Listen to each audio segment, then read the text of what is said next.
오늘 히브리서 6장, 10장 이제 6번째 마지막 설교를 하려고 합니다. 히브리서 1차 독자는 1세기 성도들이는데 특별히 그 1세기 성도들도 대상이 정해져 있습니다. 흩어져 살고 있는 유대인 기독교인들입니다. 유대인 기독교인들의 어떤 그 신앙의 환경, 그 1세기 성도들의 신앙의 환경을 우리가 먼저 이해하고 우리 삶에 그대로 접목하고 적용하면 큰 은혜가 되고 또 도전을 받을 수가 있습니다. 32절을 한번 잘 보시면 전날에 너희가 빚을 받은 후에 고난의 큰 싸움을 견뎌낸 것을 생각하라. 여러분 여기 보면 기자가 전날이라고 하는 시간을 소개하고 있습니다. 자, 이 사람들이 원래 유대교인들입니다. 율법을 따르고 할례를 받음으로 구원받는다고 생각했던 사람들이 예수복음, 십자가 복음을 접하고 난 다음에 예수를 영접했어요. 이제 예수를 막 믿기 시작했는데 그들에게 그만 만사 형통이 찾아온 것이 아니라 그만 초기 생활에 어려움이 찾아온 거죠. 그러나 이 사람들 초기 신앙 생활은 나름대로 참 잘했습니다. 너희가 빛을 받은 후, 이런 구절이 32절에 나오잖아요. 여러분 이때 빛은 십자가의 빛, 부활의 복음, 예수 복음에 대해서 말씀합니다. 십자가 복음과 예수 복음, 빛으로 오신 그리스도를 믿으면 구원받는다, 그런 말입니다. 자, 이 사람들이 예수를 딱 믿고 난 다음에 그저 그들에게 찾아오는 환난과 핍박 앞에서 그들은 사도들이 혹은 전도자들이 전해준 대로 고난의 큰 싸움을 견뎠습니다. 고난의 큰 싸움을 견뎠다라고 이야기하고 있어요. 자, 그러면은 이 사람들이 지킨 그 고난의 힘든 싸움에서 어떻게 믿음으로 승리하고 믿음으로 인내했는가? 성경에 보면 몇 가지 예화가 나오는데 제가 실질적인 예를 한번 들어보려고 합니다. 여러분 사도행전에 보면은 초대교회 믿음의 성도들, 우리 믿음의 조상들의 신앙이 나오는데 사도행전 7장 60절에 보면은 그 유명한 초대교회 7 집사님이 쭉 나오는데 그 중에 한 사람이 누구냐면 스데반 집사님입니다. 하나님의 나라 복음, 예수 복음을 전하다가 그만 유대인들한테 돌 맞아 죽습니다. 여러분 복음 전하다가 돌 맞아 죽잖아요. 사도행전 8장 1절에 보면은 예루살렘 교회에 큰 박해가 있자 많은 성도들이 도는 예루살렘에 살 수가 없었어요. 그래서 유대와 사마리아와 여러 지방으로 도피를 했다, 그런 말이 나와요. 여러분 성경을 읽다 보면은 유대 하면은 좀 유대 지방 예루살렘 성으로 지대가 좀 높은 데도 있지만은 그렇지가 않습니다. 대부분 광야 지역에 보면은. 그래서 이 지역은 너무너무 험난합니다. 그 구릉지도 있지만 광야도 있고 막 동굴도 있고 사람이 한번 숨어 들어가면은 도무지 찾을 수가 없는 겁니다. 그러니까 유대로 흩어졌다라는 말은 피난 갔다 이런 거죠. 피난처 개념으로 이해를 하면 좋아요. 그 밖에 사람들 남녀 성도들이 감옥에 갇혀 들어갔습니다. 예수 믿는다는 이유 때문에. 사도행전 12장 2절로 넘어가면 헤롯이 통치할 때 드디어 예수 믿는 사람들을 참수형시켰어요. 칼로 목을 벤다, 이런 말입니다. 그 대표적인 사람이 누구냐면 야고보인데 칼로 참수형을 당했어요. 이때 사도들이 계속해서 이제 감금당하죠. 잡히죠. 그래서 베드로 같은 경우도 감옥에 잡혀 들어가고 사람들이 예수쟁이들 칼로 죽이니까 너무너무 좋아하니까 헤롯이 정치꾼이잖아요. 보니까 야, 이번 기회에 예수 믿는 사람들을 좀 많이 죽여야겠다, 그런 결심을 할 정도. 그러나 하나님께서 헤롯의 목숨을 거두어 가버리죠, 그냥요. 여러분 유대인 기독교인들 1세기 성도들이 핍박을 받고 죽임을 당할 때 초대교회 성도들은 신앙이 대단히 견고했습니다. 32절을 잘 한번 보세요. 고난의 큰 싸움을 견디어낸 것을 생각하라. 적어도 여러분들보다 조금 앞서서 믿음 생활한 사람들은 고난의 큰 싸움을 견딘 것을 꼭 생각하라, 이렇게 말합니다. 죽음과 같은 환경이 임했을 때 그들은 믿음으로 인내했습니다. 여러분 우리가 예배 전에 우리 찬양팀하고 찬양을 할 때 참 그 가슴 펼성이 은혜가 돼요. 저는 이 부분이 참 은혜가 됩니다. 버티고 그 다음에 뭐가 나와요? 견디고, 이렇게 말합니다. 적어도 우리 믿음의 성도들, 믿음의 조상들은 환난과 핍박, 죽음과 같은 고통이 올 때마다 인내했는데, 믿음으로 인내했는데 그 속에 견고한 담대함이 있었습니다. 그래서 버티고 견뎠다, 이렇게 이야기를 합니다. 저는 그 찬송을 부를 때마다 기독교 역사가 눈에 확 들어옵니다. 자, 적어도 우리 믿음의 조상들은 버텼구나, 견뎠구나. 그 이후에 만사 형통이 아니라는 거예요. 하나님의 나라를 소유했지만 육신은 환난과 핍박 가운데 죽어가는 성도들이 굉장히 많았다는 것입니다. 그런데 보세요, 시간이 10년 더 지나 반세기가 지나 지금 유대인 기독교인들의 영적 환경은 어떻게 변했는가? 환난을 견디지 못하고 유대교로 돌아가려고 하는 사람들이 있어요. 왜 돌아가느냐? 너무 환난이 심하다 보니까. 옛날로 돌아가면 환난이 없겠지. 또 실질적으로 없으니까. 자, 그러면 우리 옛날로 돌아가자. 여러분, 본문 32절은요 왜 나왔느냐면은 배교하려고 하는 사람들, 그 다음에 영적인 태만에 빠진 사람들을 경고하면서 동시에 설득하는 거예요. 격려하는 것입니다. 그래서 히브리서 말씀은 경고 말씀이면서 동시에 격려 말씀이에요. 힘내라, 힘내라. 믿음의 주에 온전케 하시는 그리스도를 바라봐야 된다. 힘내라. 자꾸만 설득하는 말씀이 바로 히브리서 말씀입니다. 그래서 여러분의 초기 믿음의 성도들은 어떻게 믿음 생활했느냐? 그걸 좀 생각하라. 환난이 있고 고통이 있을 때 그들은 견뎠다, 버텼다, 믿음으로 인내했다. 여러분도 그렇게 해야 되지 않겠느냐, 이런 말입니다. 자, 그러면서 본문 33절로 34절을 보면은 초대교회 성도들이 박해를 받을 때 그들이 어떻게 인내했는가, 인내한 신앙의 그림을 갖다가 마치 한 폭의 그림으로 딱 설명을 해놨어요. 아주 명확한 내용이 나오는데, 여러분 33절 34절을 같이 한번 소리내어 읽겠습니다. 시작.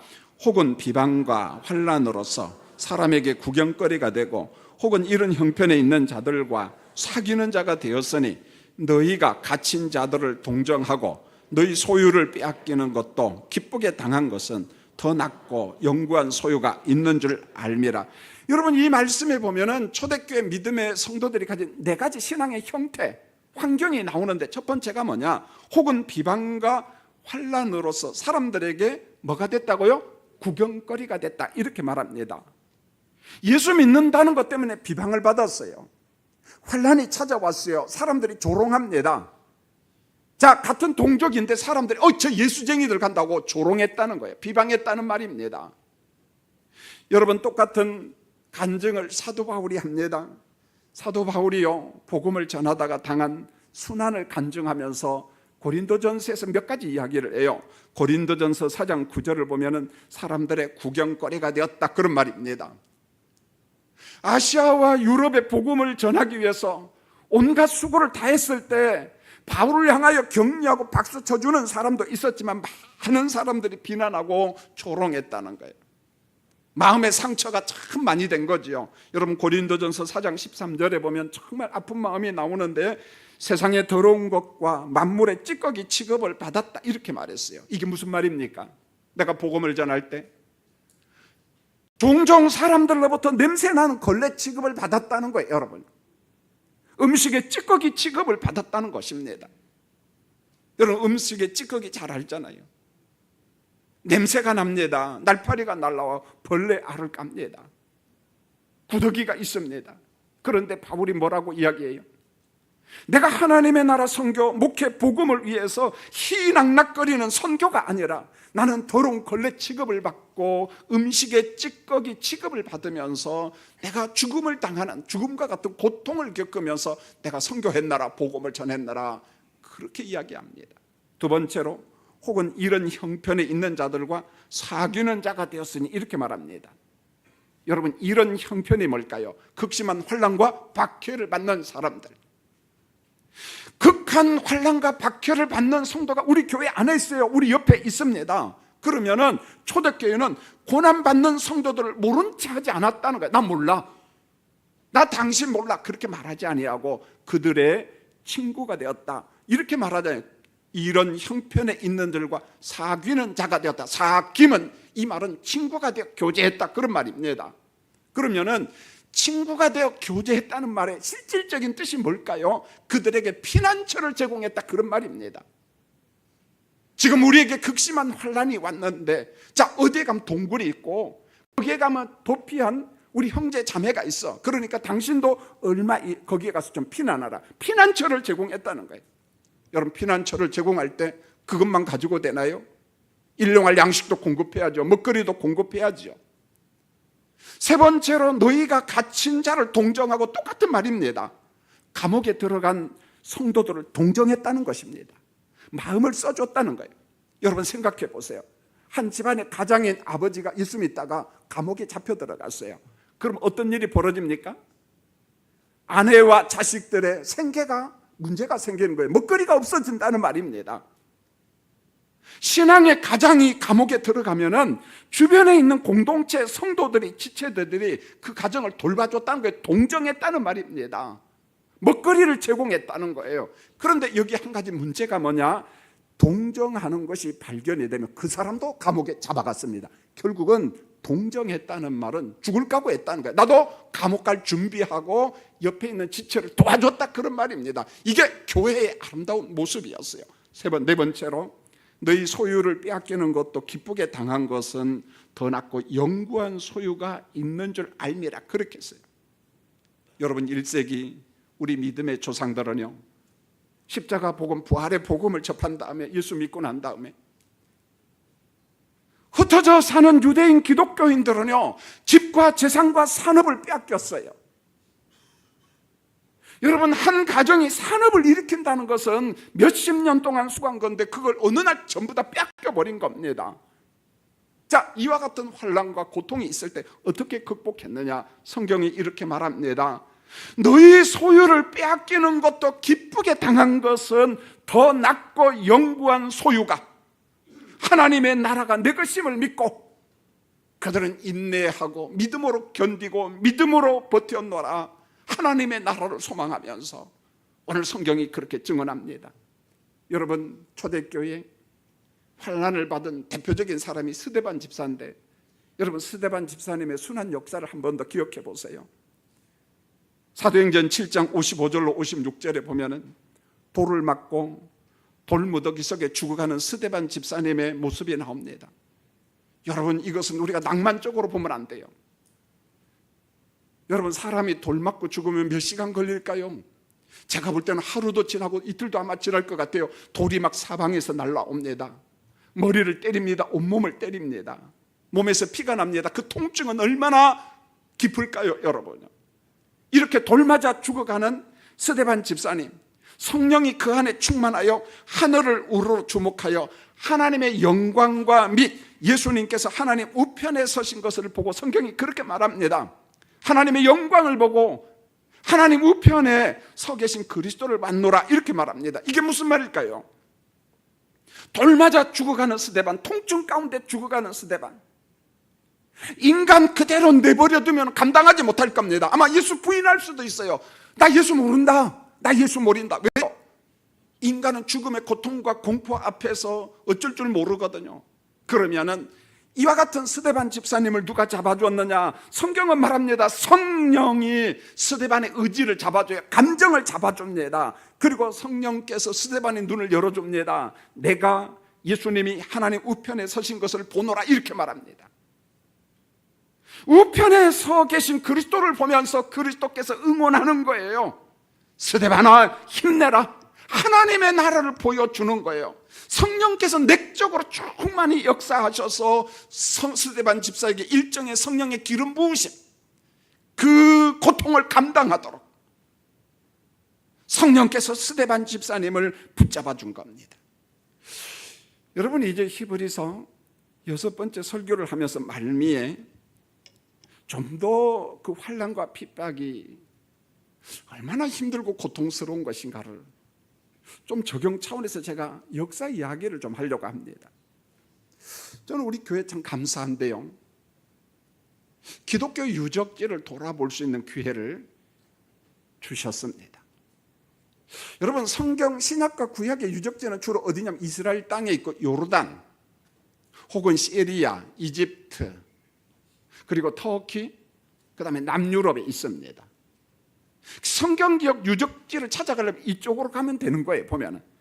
그런데 교회 유적지는 어디가 많냐? 서유럽에 많은데 유달리 잉글랜드, 영국의 잉글랜드에 참 많습니다. 물론 이제 스코틀랜드도 좀 있고 웨일즈에도 좀 있습니다. 그러나 잉글랜드에 굉장히 많습니다. 자, 대부분 이 유적지는 어느 시대 거냐면 로마 카톨릭 시대, 특별히 로마 카톨릭에서도 이 사람 때 많은 사람이 환난을 당하고 화형을 당합니다. 그 사람이 피의 여왕 메리 투터라는 말 들어봤을 겁니다. 여러분, 메리 투터는요, 영국이 조금은 개혁파 쪽으로 가니까 에드워드 6세 때는 이제 개혁파 쪽으로 가는데 그것을 갖다가 되돌려요, 카톨릭 쪽으로. 자, 그러다 보니까 카톨릭을 복구한다는 차원에서 개신교, 특별히 개혁파 지도자들과 개혁파 성도들, 그러니까 개혁파라고 하면 오직 성경 외치는 거예요. 오직 성경, 오직 믿음, 오직 은혜. 그러니까 하나님의 말씀을 고지고대로 믿고 살아가려고 하는 사람들을 핍박하기 시작했어요. 그런데 핍박이 어디까지 가냐면 잡아다가 죽이는데, 이 당시에는 대부분 어떻게 죽이냐? 불로 태워 죽였어요. 화형시켜서 죽였습니다. 거의 다 화형, 불로 태워서 죽였습니다. 그 다음에 이제 엘리자베스 1세. 자, 이 사람이 등장하는데 이 사람 중도파입니다.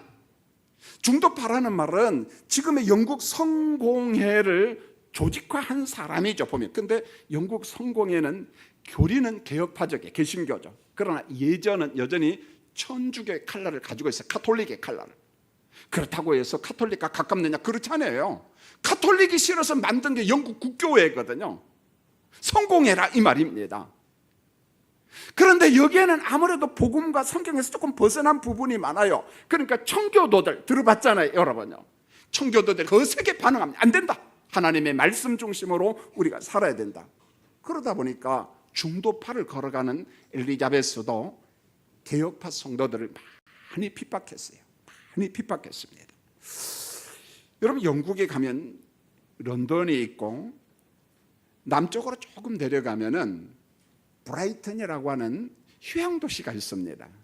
그래서 영국 사람들이 은퇴한 다음에 주로 어디 가서 살기를 원하느냐 물어보면 브라이튼에 가서 살고 싶다고 그래요. 왜냐하면 거기는 제일 따뜻하거든요. 영국에서 보면 영국이 참 춥습니다. 영국이 추운 나라인데, 브라이튼에 가면은 그 순교자 데릭 카버라고 하는 사람의 옛날 집을 조금 바꿔서 이 집이 하나 있는데, 이 데릭 카버라고 하는 사람은 원래 뭘 했냐면 브라이튼에서 양조장을 했어요. 양조장. 우리 시골에 술집 생각하면 되는데 그런 개념은 아니고 펍이라고 합니다. 보통 영국 사람들은 펍을 합니다. 우리 개념으로 말하면 어떤 동네에 술도 좀 팔고 음식도 좀 팔고 반드시 거기에 여관도 있어요, 보면은요. 우리 개념으로 사랑방 개념이라고 해도 좋겠어요, 조금. 그래서 사람들이 모여서 뭐 대화도 하고, 그 다음에 좀 술도 좀 먹고, 그리고 밥도 먹고, 그리고 나그네들이 지나가면서 거기에서 또 유숙하기도 하고, 이런 개념이죠. 제가 이 데릭 카바와 관련된 사진을 몇 장 보여드릴 테니까 여러분 한번 잘 보시기 바랍니다. 자, 이 데릭 카바가 화형당한 모습, 이 당시에는 사진기가 없으니까 사파로 다 그림을 그려놓아요, 보면은요. 그래서 이 데릭 카바가 많은 군중들이 모인 앞에서 화형을 당하는 그림입니다. 자, 그 다음 사진 볼까요? 이게 원래 옛날 집입니다.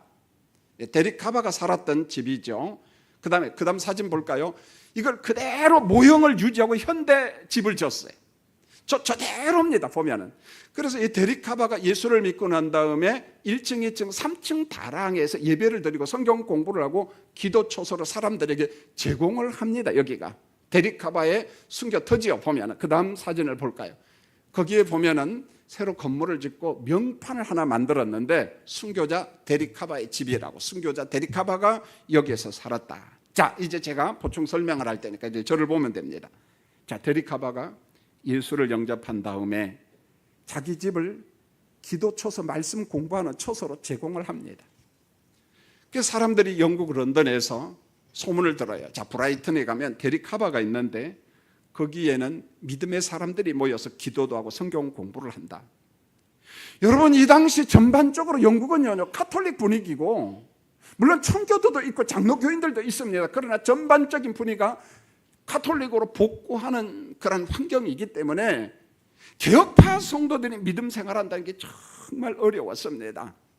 자, 개혁파 교인들이 이렇게 모여서 기도하고 말씀을 읽다가 1554년 10월 달에 데릭 카버의 집에서 예배드리고 기도하고 성경 공부하는 모임이 발각이 됩니다. 이때 발각되면은요 전부 다 잡혀갑니다. 그 지역에 가톨릭 주교가 명령을 내렸어요. 사람들을 전부 다 잡아와가지고 너희들의 신앙을 초래하라, 믿음을 버려라, 그리하면 용서한다. 데릭 카바가 항변을 합니다. 당신의 교리는 사악합니다. 거짓입니다. 만일 예수님이 지금 이곳에 오셨다면 당신은 유대인들보다 더 악하게 예수님을 처형했을 겁니다. 이게 바로 이 당시 분위기였습니다. 얼마나 모질게 박해를 하고 모질게 사람들을 학대를 하고 군중들이 보는 앞에서 불구덩이에서 불로 태워 죽이고 이와 같은 환경이었거든요. 주교의 협박에도 성경적 믿음을 지킨 데릭 카바와 함께 붙잡혀온 아이비슨이 이런 항변을 합니다. 가톨릭 사상은 헛되고 미신적이며, 이때 잡힌 사람들이 어디에 있었냐면 런던 타워 뉴게이트, 이것도 유적지 중에 하나인데 거기에 전부 다 감금이 된 게 우리로 말하면 감옥에 다 들어갔다는 말입니다. 감옥에 몽땅 다 들어가서 이제는 처형날을 기다리는데 이 사람들을 브라이튼 바로 옆에 루이스 시라고 하는 작은 시가 있어요. 루이스 시라고 하는 그 시청 앞으로 끌려왔습니다. 1555년 7월 22일 날 여기에서 화형이 집행되는데 데릭 카바와 함께 있었던 사람들이 모두 다 여기서 화형을 당해서 불구덩이 속에서 죽어갑니다. 자, 그 유적지 사진을 제가 몇 장 보여드릴 테니까 한번 잘 볼까요? 여러분, 루이스 시청 지금도 시청입니다. 이 사람들은 그 전통을 굉장히 중요시 여기잖아요. 그래서 몇백 년 지난 건물 훼손하지 않아요. 보면은요. 우리는 재개발한다고 이미 한 10번은 없어졌을 것 같아요. 보면. 근데 이 사람들은 절대 없애지 않아요. 보면은. 그대로 초라하고 볼품이 없어 보이지만 역사가 있고 전통이 있거든요. 바로 그 옆에 시청 앞 광장에 어떤 저런 조형물을 만들어 놨는데 저게 뭐냐? 이 당시 순교한 사람을 저렇게 만들어 놓은 거예요. 왜 하필이면 광장에서 이렇게 죽이냐? 경고예요, 경고. 너희도 예수 믿으면, 성경적 믿음을 가지면은 이 사람들처럼 화형당해 죽어. 그러니까 군중들을 다 불러다 모아놓고 경고성 화형식을 하는 거죠. 너희도 죽는다. 그 다음 사진 볼까요? 그래서 루이스 시에서 조금 올라가면 언덕이 있습니다. 거기 데릭 카바 기념탑, 이때 같이 죽은 사람들의 기념탑이 있고 그때 죽은 사람의 목록, 이름이 쫙 나옵니다. 자, 됐습니다. 여러분, 화형장에서 죽어가는 데릭 카바 형제들의 고백이 뭔 줄 아세요? 괜히 김 목사가 남의 어떤 종파를 갖다가 비판한다 그 말이 아니고 제가 역사 이야기를 그대로 하는 거예요. 교황의 거짓 교리를 믿지 말고, 왜요? 교황의 무엇을 주장하고 성경 위에 교황이 존재하고 그건 안 된다 그런 거죠. 그러면서 강조한 게 뭐냐면 성경을 읽으세요. 성경을 읽으세요. 여러분들이 성경을 읽으면 그 속에 복음이 있고 그 복음이 진짜인지 가짜인지 아는 것 아니냐. 무슨 말이냐면 이런 거예요. 이 당시에 라틴어 설교를 하니까 성경을 읽지 아니할까. 강단에서 설교를 하는데 그 사제가, 성직자가 거짓말을 하는지 사기를 치는지 몰라, 교인들이. 여러분, 우리가 잘 아는 위클리프가 옥스퍼드 대학교 교수였잖아요. 이 사람은 라틴어를 잘 알거든요. 예배당에 가서 예배를 드리는데 라틴어를 가지고 설교를 하는데 성경은 있고 엉뚱한 설교하니까 위클리프가 대학교 교수니까 야, 이건 안 되겠다. 그래서 제자들과 함께 라틴어 성경을 영어로 번역했잖아요. 영어로 번역해갖고 일반 성도들에게 배급한 겁니다. 여러분, 이것 때문에 위클리프는 얼마나 많은 순환을 당했는지 몰라요. 그런데 성경을 딱 읽으니까 눈이 열리는 거예요. 가짜인지 진짜인지, 참인지 거짓인지. 지금도 마찬가지입니다. 여러분, 성경책을 갖고 다니는데 폼으로만 갖고 다니지 말고 여러분 성경을 읽으시기를 원합니다. 성경을 읽는 사람은 종교개혁자야. 여러분, 김 목사 설교를 통해서 은혜도 받아야 되지만은 한편으로 감독자가 돼야 돼. 우리 목사님 성경 본문 읽고 거짓말하느냐 참말하는가. 거짓말하면 데모해야 돼요. 할렐루야. 데모해야 된다니까. 여러분, 이게 우리가 개혁파 성도라는 거예요. 이 사람들은 불구덩이 속에 죽어가면서 성경을 읽으라고 간청했습니다. 예수 복음, 십자가 복음, 그 복음 외에는 구원받을 길이 없다, 이렇게 이야기했습니다.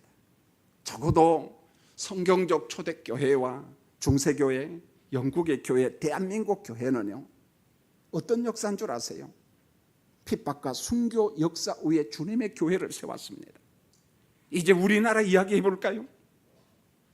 여러분, 1950년대 6.25 전쟁이 일어났잖아요.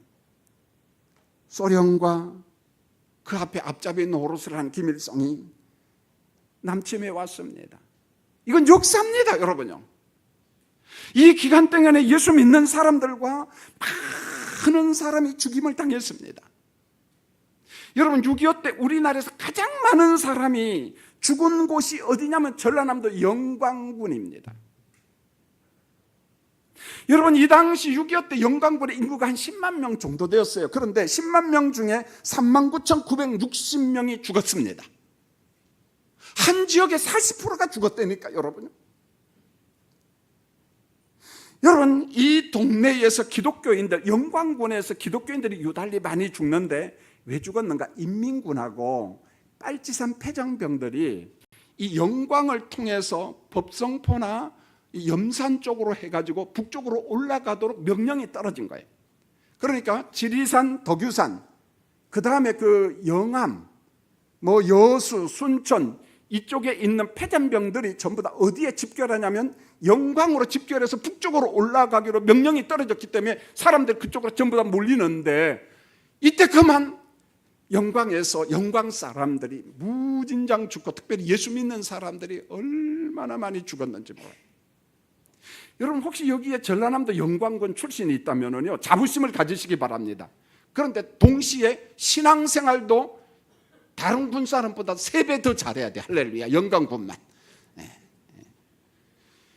여러분, 영광에 가면은요, 불신자 단체장에 나와도요, 이 기독교 유적지를 관리를 합니다. 그만큼 이 기독교 유적지가 많아요. 영광에서 이걸 무시하면 안 됐거든요, 보면은요. 그러면은 영광에서 통계적으로 얼마의 사람이 죽었는데, 제가 부분적인만 이야기합니다. 영광읍교회 불이 전소 다 타버렸습니다. 교인 32명이 순교했어요. 법성포교회, 여러분 알죠? 족이 많이 나는 법성포 알죠, 여러분요? 예. 김종인 목사님과 교인 24명이 죽었어요. 영광 바로 옆에 염산 알죠? 김방호 목사님과 허상 장로님을 비롯해서 교인 73명이 죽습니다. 이때 주일학교 어린아이들이 굉장히 많이 죽습니다. 백수교회 53명, 야월리교회 어린아이를 포함해서 64명 죽습니다. 원창건 목사님은 11살 아들과 함께 죽습니다. 이때 조금 시차를 두고 사모님이 죽습니다. 그런데 참 비참하게 죽는데 사모님이 임신 9개월이었어요. 그런데 이 공산주의자들이 어떻게 죽이냐면, 사모님을 잡아다가, 죄송합니다만 강단, 배를 칼로 가릅니다. 그리고 태중에 있는 아기를 꺼냅니다. 같이 죽였어요, 보면은요. 여러분, 주변에 있는 많은 사람들이 봤거든요. 너무너무 끔찍한 거예요, 보면은요. 여러분, 몽둥이로 때려 죽였어요, 여러분. 칼로 목을 잘라 죽였습니다. 여러분, 영광군, 염산, 법성포 이쪽에는 바닷가이기 때문에 유달리 몸에다 돌을 묶어가지고 물속에 빠뜨려 죽였어요. 너무 급하니까 별 수 없이 총으로 몇 사람 죽이지 전부 다 때려 죽이고 잘라 죽이고 이렇게 죽였습니다. 역사입니다, 이게요. 자, 이때 한 사람만 소개하려고 합니다. 순교자 노병재 집사님 간증찬송. 이분은 염산 사람입니다. 많은 사람들이 잡혀가지고 이제 몸에다가 돌을 묶어요. 한 사람씩 물에 빠뜨려 죽입니다. 여러분, 얼마나 살고 싶겠습니까? 그 중에 주일학생들은 정말 문제가 있어요, 여러분요. 교회 다닌다는 그 이유 때문에 한 명씩 들어서 밀어서 빠뜨려서 수장시켜 주겠는데, 노 집사님도 두려웠겠지요. 성령께서 그의 마음을 엽니다. 천당에 가는 길 험하여도 생명길 대나니 은혜로다. 천사 날 부르니 찬송하면서 죽게도 나가기 원합니다. 야곱이 참게요. 이 찬송을 부를 때에 그 역사 기록에는 주변에 있는 사람들이 다 같이 찬양했다. 그리고 한 명씩 한 명씩 물속에 다 들어가 죽었습니다. 나중에 예배 설교 말미에 우리 노병재 집사님을 생각하면서 이 찬송을 한번 불러보려고 합니다. 얼마나 살고 싶겠어요, 여러분. 오늘 제가 쉽게 역사 이야기를 하지만은 이게 지금 옛날 몇백 년 전 역사가 아니라 얼마 전에 전라남도 영광 땅에서 일어난 죽음의 사건이에요. 순교 사건입니다. 노 집사님의 발은 이 땅에 있었지만 그의 영혼은 천국을 소망하며 살았습니다. 34절을 보세요. 더 낮고 영구한 소유가 있는 하나님의 나라를 바라봤습니다. 더 큰 상을 바라봤어요. 하나님의 나라 가면 무슨 이 아파트 준다 그 상 말고, 여러분, 우리에게 가장 큰 상은 구원의 상이야. 이거 외에 자꾸 물질적인 보상을 이야기하면 우리 교회를 중세화시키는 거예요. 타락시키는 거예요. 그 쓸데없는 사람들의 말 들으면 안 된다는 것입니다. 아니, 천국 갔더니 무슨 아파트나 있고 그 천당입니까 거기? 아니요, 여러분요. 기독교 신앙을 그렇게 변질시키면 안 된다는 거예요. 하나님이 나를 인정하는 그 큰 상, 하나님의 나라를 소망하며 육신의 환난을 이겼어요. 37절을 보세요. 나의 의인은 믿음으로 말미암아 살리라. 38절로 39절입니다. 죽음이라는 극한 두려움 속에 그들은 뒤로 물러서지 않았어요. 살고 싶지 않았겠습니까? 여러분이 얼마나 살고 싶겠어요? 그러나 극한 두려움, 죽음의 공포 속에서도 뒤로 물러나지 않았어요. 여러분, 한국교회는 이와 같은 믿음의 선배들 위에 세워진 교회예요. 한국교회를 우리가 변질시키면 안 된다는 거예요. 유대인 기독교인들아, 여전히 여러분들에게 환난과 박해가 있는 줄 안다. 그럴지라도 옛날로 돌아가면 안 돼. 그건 배교야. 그건 멸망하는 길이야. 가면 안 돼.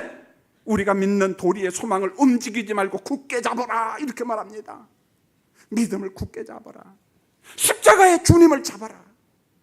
이게 1세기 초대교회 성도들에게 하나님께서 주신 말씀입니다. 성도님들, 이제 히브리서 6번째 설교를 마칩니다. 제가 왜 이 설교를 준비한 줄 아세요?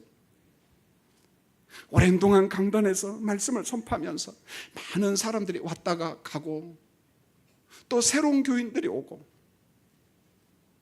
믿음 생활 잘하는 사람들을 보면서 너무너무 감사하죠. 그러나 일부의 사람들은 믿음이 자꾸 흔들려요. 넘어져요. 예배를 피합니다. 제 고민이 있어요. 과연 저 사람이 중생받은 사람인가? 인침받은 사람인가? 의롭다 여김을 받은 사람인가 아닌가? 이게 참 고통스러워요. 구원은 하나님의 절대 주권이기 때문에 제가 함부로 말할 수는 없지만은 왜 저렇게 믿음이 성장하지 않지?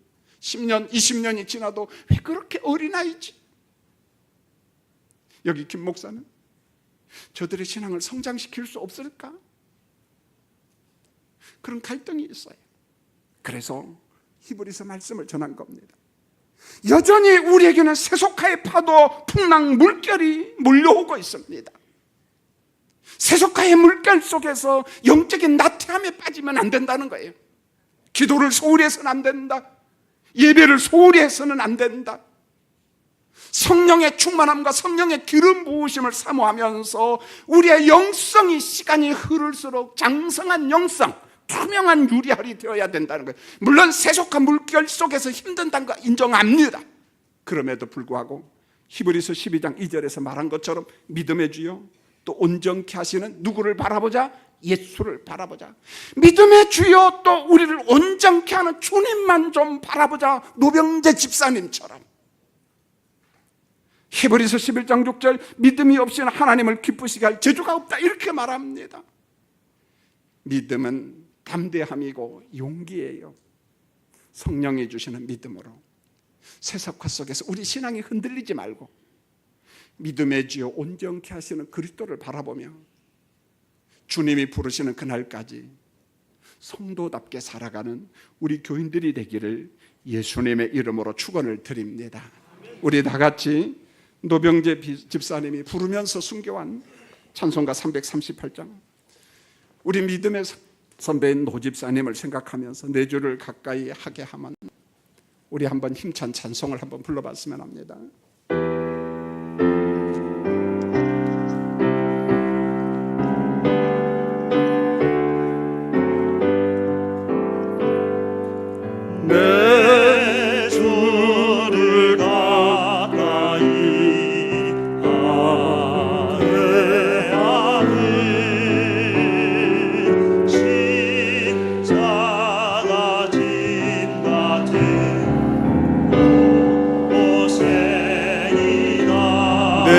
일생 소원은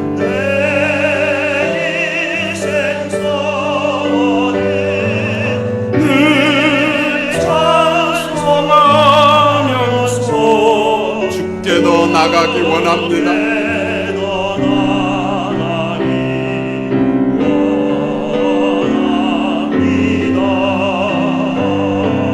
내 고생하는 건 옛날이 돌 내게 베고자 꿈에도 소원이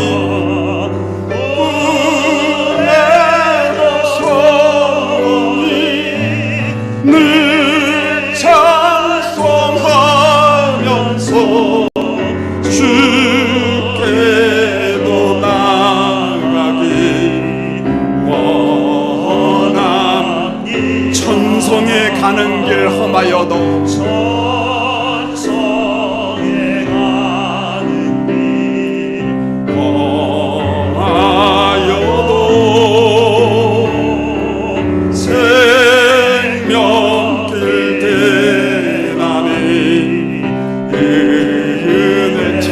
날 부르니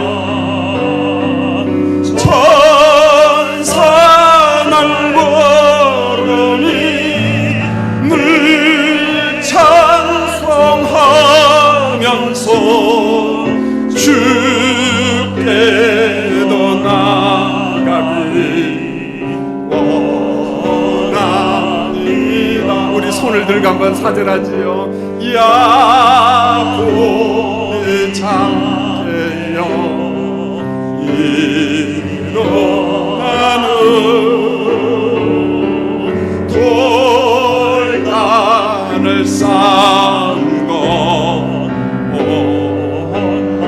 숨질 때 되도록 숨질 때 되도록